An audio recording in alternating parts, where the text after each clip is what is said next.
Hey guys, welcome back into another video today on the episode. Sorry about it being a day late, I just had some other stuff to do.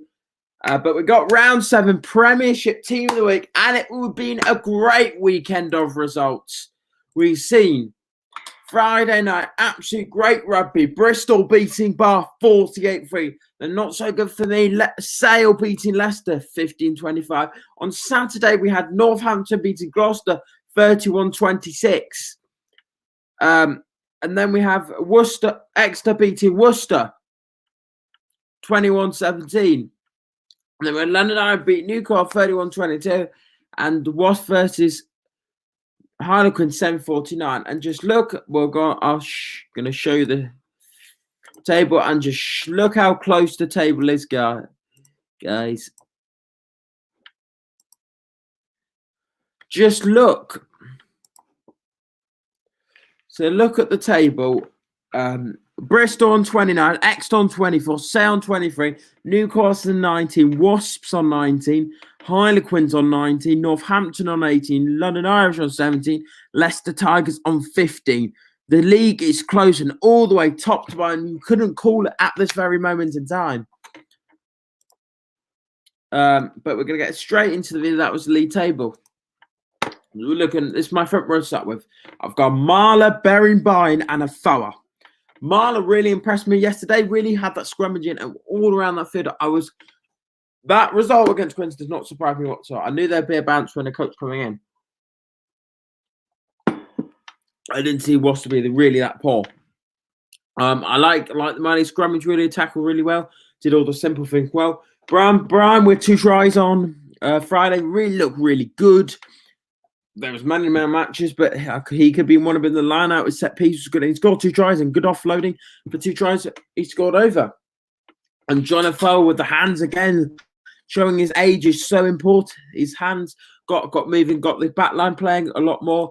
And Bristol in that first half were absolutely phenomenal. And I'm saying, I think it's a great performance there, and it's that's good front row. Second row, I've gone for Johnny Gray and Gobus Wheater. I think Johnny Gray, the Chiefs are going to miss him next week. Really going to miss him. His physicality, his dominance, his tackling, his carrying. He's an absolute workhorse in the midfield. Made loads of tackles, and it really impressed me. That really impressed me. It's my team. There are some selections that I played players out of position. Because there's so many good players that in one position outperform that other position, and I want to get in.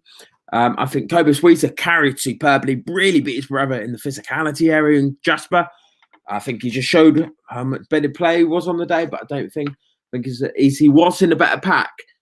Remember that. He was in a better pack, Cobus is, than Jasper. Jasper is in a worse pack, but that's where we're improving targets. But I do think carried hard, made tackle, got a lot of lineouts. I think he got the most carries for them in the game. I can make carries. If back row now, I've gone Adendorf, Evans, and Dombran. Adendorf had an extremely good game against Gloucester.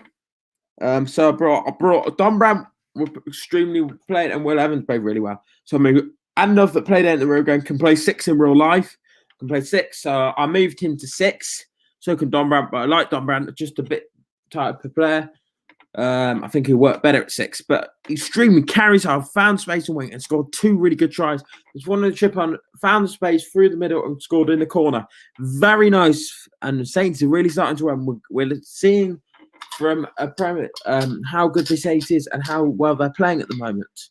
Will Evans, superb. Again, he continues to make turnovers after turnovers after turnovers. Quinn's so far, my player of the season for Quinn so far. He's looked really good, scored a try, and he said probably the easiest try. He didn't think he scored it, but obviously he did, and very good.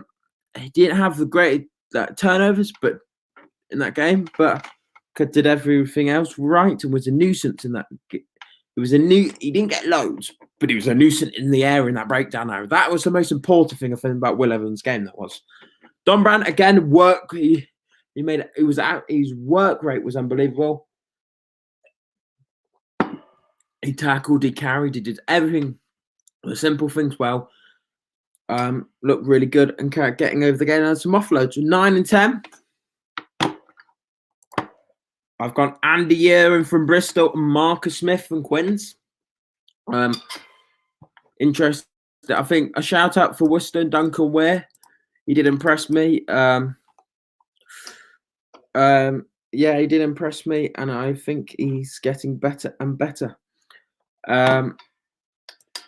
But overall, I think Andy Yearing controlled the game and the flow of Bristol's game, especially with Owen Lloyd, really impressed me with Randall, where I think he could step into those shoes quite nicely and could give that bit of game control. And I think that's quite important for the way Bristol wants to play and Patland wants to play where Randall's away. Smith, top quality. He was quality on Sunday. Absolutely, yesterday he was quality. Amazing, controlled the show, had that kicking road, had that footwork, had everything again was spot on. Even his defence was good. And that really impressed me too. Really, the way he wanted to play and the way he wanted to show that game was important. And people got to remember this, how important he is to Quist team. Reading in the Ruck today, his contract, they're on a big bump. If you're Quins fan, you've got to get him on that contract as much as possible. Crucial for you. Very, very nice player, and I really like him.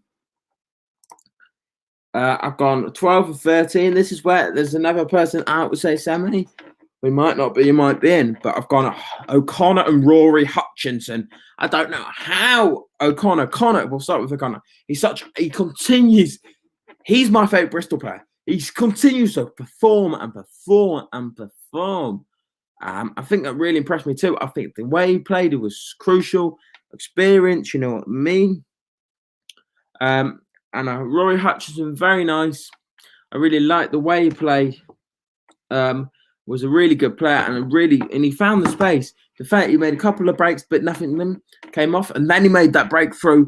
A simple try as soon as Gloucester scored. Bang, and I think that kind of lit up a bit. They woke up, and I think that got them over the line, really. I think if Northampton scored, I don't think it really would have woken up. But as soon as Gloucester scored, they knew I had to get back in the game. I think the fans were really impressed by that, and they were really good by that. And I think Stat team made quite a few offloads again, and we're starting to see this offload from the Saints again. Now, this back three's mixed apart a bit, and I've gone on my left. Semi played at centre, but was absolutely phenomenal. He looked superb, whatever he did. Whatever he did, carried hard, and he made a stream the ball between and then defence. Bath, I'm speaking to you, Bath coaches. You got to sort out your defence because they rip you apart like a piece of bread. It was that simple. Semi-ripping, and you can't kick aimlessly for you. You can't kick aimlessly to Bristol. So one side, maybe at Exeter you can, and other teams, but you can't kick it. They will tear you from a piece of salt. It's unbelievable. They are so good for what they do, these Bristol Bears. And they do, and Semi taught you that. And again, Charles looked really good again. Put him on the wing because he played there before. Really like the way he's playing. Really impressed me too. And I like the way he wants to play. And he has that footwork and ability on him. And at fullback, I'm going Tom Parton. Tom Parton just keeps impressing me, guys. He keeps impressing me. He knows what he wants in this team, and he's starting to really get it. He's starting to show. He has that pace. He has a bit of footwork. He defensively has a kicking game. And in the future, that could be a tip for England. Unfortunately, again, another shout out fullback is Freddie Stewart. Continues to impress people. Look really good. But I went with Tom Parton today. Really impressed me the way he's playing. Guys, that's where we're going to finish today's episode. And we'll be back for predictions on Friday. I will see you again.